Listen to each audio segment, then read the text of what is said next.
Om Namo Bhagavate Vasudevaya. Om Namo Bhagavate Vasudevaya. Om Namo Bhagavate Vasudevaya. Canto 1, capítulo 7, o filho de Drona é castigado. Versos 53 e 54. A personalidade de Deus, Sri Krishna, disse: o amigo de um Brahmana não deve ser morto, mas se é um agressor, ele tem de ser morto. Todas essas regras estão nas Escrituras e deves agir de acordo com elas. Tens de cumprir tua promessa à tua esposa e também deves agir para a satisfação de Bhimacena e de mim. Versos 53 e 54. A personalidade de Deus, Sri Krishna, disse: o amigo de um Brahmana não deve ser morto, mas se é um agressor, ele tem de ser morto. Todas essas regras estão nas Escrituras e deves agir de acordo com elas. Tens de cumprir tua promessa à tua esposa e também deves agir para a satisfação de Bhimacena e de mim.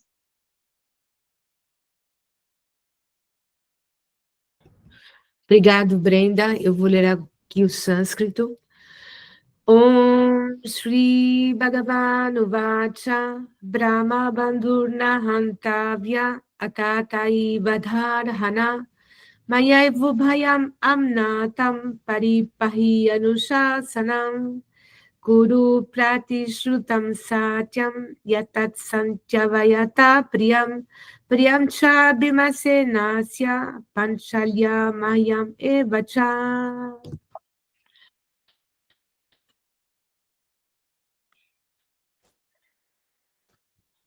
Om Agyana Timirandasya Gyananjana Shalakaya Chaksurun Militam Yena Sasmai Shri Gurave Namaha.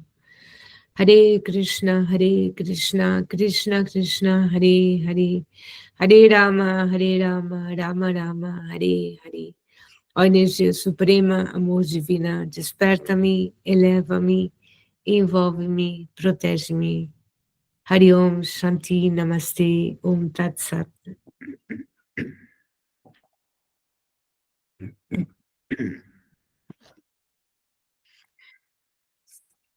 Primeiro eu queria agradecer a todos a presença de vocês, que são almas muito especiais, muito afortunadas, inteligentes e iluminadas, né? Porque, por certa forma, escolheram para estar no caminho do yoga, da Bhakti Yoga, no caminho do despertar, do conhecimento. E vocês, assim como eu, nós todos entendemos que esta manifestação cósmica que é tão bela, tão maravilhosa e ao mesmo tempo é cheia de sofrimento, cheia de incertitude, de insegurança. A morte ela pode vir a cada momento. Os perigos, como a gente vê nessa história, nesse capítulo, né, que os filhos, imagine os filhos de Arjuna, de Draupadi, que eram almas tão elevadas, elas receberam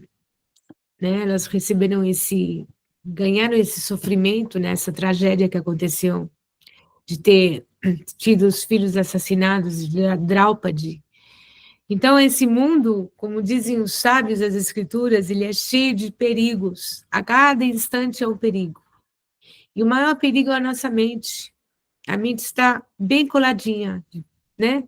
Está junto de nós, bem pertinho. E está sempre aí, nos atacando com fake news, com falsidades, com mentiras, com traições, com tudo o pior que pode existir no mundo. E nós acreditamos, nós entramos na conversa dela. Isso é o pior. É a pior coisa que pode existir nesse mundo. Claro que as guerras, o sofrimento, tudo, né? A fome, tudo é muito ruim. É muito infeliz que tenha isso. Mas a pior coisa que existe, o pior inimigo, o pior terrorista que existe é a mente descontrolada. Né? Nós todos sabemos disso, somos testemunhas e sofremos por causa disso. Então, não adianta ter, assim, você pode ter muito dinheiro, você pode ter muita educação, né? Muita força, muitas qualidades, mas se você não controla a mente, ela vai te atacar e vai te tornar a vida infernal. E mais os perigos que existem aí o tempo todo, né? Os perigos de fora, externos, podem ser calamidades naturais, a chuva, um terremoto, uma inundação,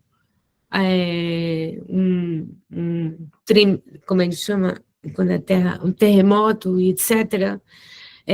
Os ataques das pessoas de fora, né? Inimigos, bullying, gente que nos quer fazer mal, que nos quer nos destruir, porque com palavras você destrói, às vezes, mesmo mais do que o corpo físico, situações indesejáveis e doenças, vírus, bactérias, venenos que a gente está ingerindo, né, na alimentação, às vezes, tantas coisas. Eu tinha uma amiga, o pai, ele estava no jardim dele, cuidando do jardim, e ele pegou uma graminha e quase morreu de intoxicação. Ele não sabia, mas uma planta daninha, venenosa, cresceu, foi parar lá no jardim dele.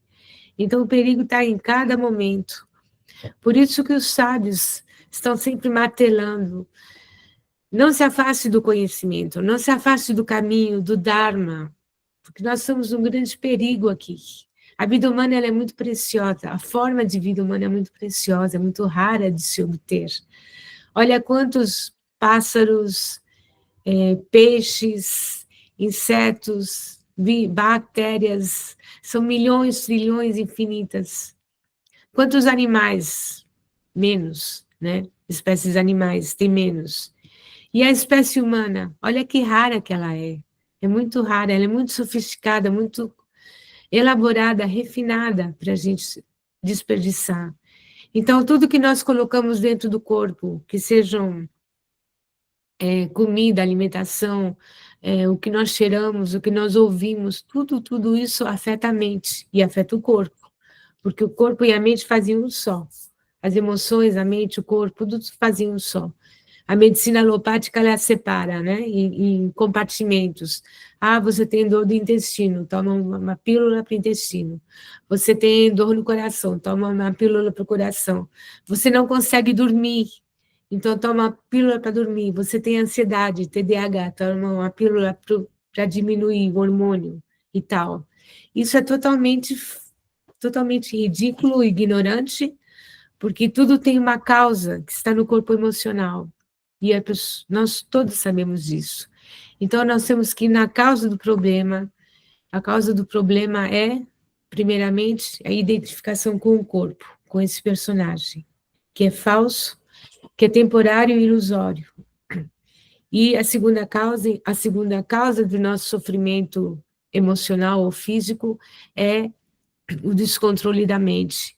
E essas emoções negativas que nos contaminam, que nos fazem sentir pesados e que nos levam à deriva, né, que nos diminuem, nos enfraquecem, elas nos causam as doenças psíquicas, emocionais, físicas. Então, é importantíssimo uma pessoa inteligente que quer ser feliz, ela vai se esforçar ao máximo para aprender a controlar a mente, se tornar o mestre de si. Todos os grandes sábios yogas dizem isso, não só os Vaishnavas, né? Toda pessoa inteligente entendeu isso daí. Então, por mais difícil que seja o caminho do sadhana, por mais difícil que seja levantar cedo de manhã, tomar banho e meditar e cantar o Mahamantra e praticar essas regras tão simples comparadas aos processos da antiguidade, em eras anteriores, era muito mais difícil, muito mais difícil. Então, essa pequena austeridade que se pede, né, que os mestres estão nos oferecendo como uma oportunidade para nos libertarmos da ignorância, desse controle da mente, essas pequenas austeridades, a gente tem que se esforçar para fazer o melhor possível. E cada dia você cai, você erra, uma mantra você não consegue trazer a mente para o eu, não tem problema. O dia seguinte você continua um pouquinho melhor, e um pouquinho melhor, e cada dia avançando. A gente tem que oferecer, fazer o melhor que a gente pode, sem estar apegado ao resultado. O resultado final é o Senhor Supremo que nos dá o resultado final. A gente tem que fazer o esforço. A alma condicionada, ela é dominada pelos modos da natureza, ela é dominada, controlada pela ilusão, pela ignorância. Então, nós temos que passar para o campo da alma liberada. Façamos conta que somos almas liberadas. Vamos pensar assim, eu sou uma alma liberada, eterna, cheia de paz, cheia de felicidade, cheia de conhecimento. Eu sou uma alma liberada, é só uma questão de tempo. Porque pensando que você é uma alma liberada, é mais fácil você se identificar com essa condição de alma liberada. Aí você começa a imaginar o que é ser uma alma liberada. Como eu seria, como eu agiria, andaria, quais decisões eu tomaria. Você vai ver uma meditação maravilhosa. Vamos meditar que nós somos almas liberadas e que essa mente é a nossa melhor amiga, porque nós precisamos da mente. É ela que nos traz, né, a experiência, os sentidos, a mente e os sentidos são os instrumentos que nós precisamos para sentir a vida, para experimentar a vida no seu máximo potencial. Então, vamos nos sentir almas liberadas, porque realmente é o que nós somos.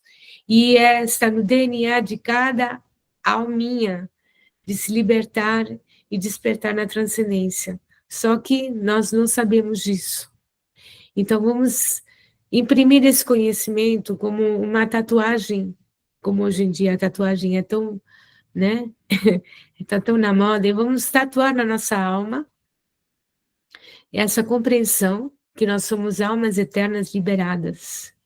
E vamos fazer com que essa ideia, esse pensamento seja o foco diante de nós e vai nos dar força, vai nos fortalecer para poder rejeitar toda a ignorância, a ilusão, todas as emoções negativas, inferiores, porque nós precisamos nos fortalecer, não só para nós, mas para as crianças que estão em volta de nós, para os nossos amigos, nossos pais, a sociedade, nossos mestres, que eles se sacrificam tanto para nos dar esse conhecimento, então vamos nos fortalecer para ser pessoas que somos um farol para os outros e para nós mesmos. Então, sejamos almas libertas e vamos enriquecer e fortalecer este sangha. Sangha é uma congregação, né, de seres que estão buscando a luz, buscando a liberação. Então, vamos nos fortalecer e assim a gente vai poder trazer essa força para fora, porque a maior necessidade do ser humano hoje em dia não é comida, não é roupa, não é água, não é eletricidade, não é gás, tudo isso nós temos em abundância. É o conhecimento e a seres que estão, o conhecimento de quem nós somos e um instrumento para poder chegar a essa plataforma de realização, de autorrealização. Tá, o mundo está precisando urgente desse conhecimento e dessas ferramentas. Então, nós temos primeiro que praticar, treinar e nos tornarmos espertas, né, usando essas ferramentas para poder ensinar aos outros. Nós temos que mostrar o exemplo, né? Nós temos que nos tornar shikshagurus, dos que estão em volta de nós, das nossas famílias, dos nossos amigos, das nossas crianças na escola, se você é professora. Não precisa falar a grandes filosofias só pelo exemplo que você dá, pela luz, pela paz, pela felicidade que você emana, você já é um farol para os outros. E é isso que todo mundo precisa. Precisamos gás, luz, eletricidade e água, claro.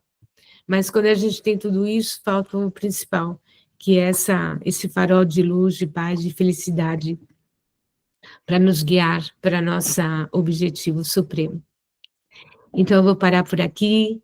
Muito obrigado pela atenção de vocês. Hare Krishna, Krishna Krishna, Hare Hare. Hare Rama, Rama Rama, Hare Hare. Ó energia suprema, amor divina, desperta-me, eleva-me, envolve-me, protege-me. Hare Om, Shanti, Namastê, Om Tat Sat, Hare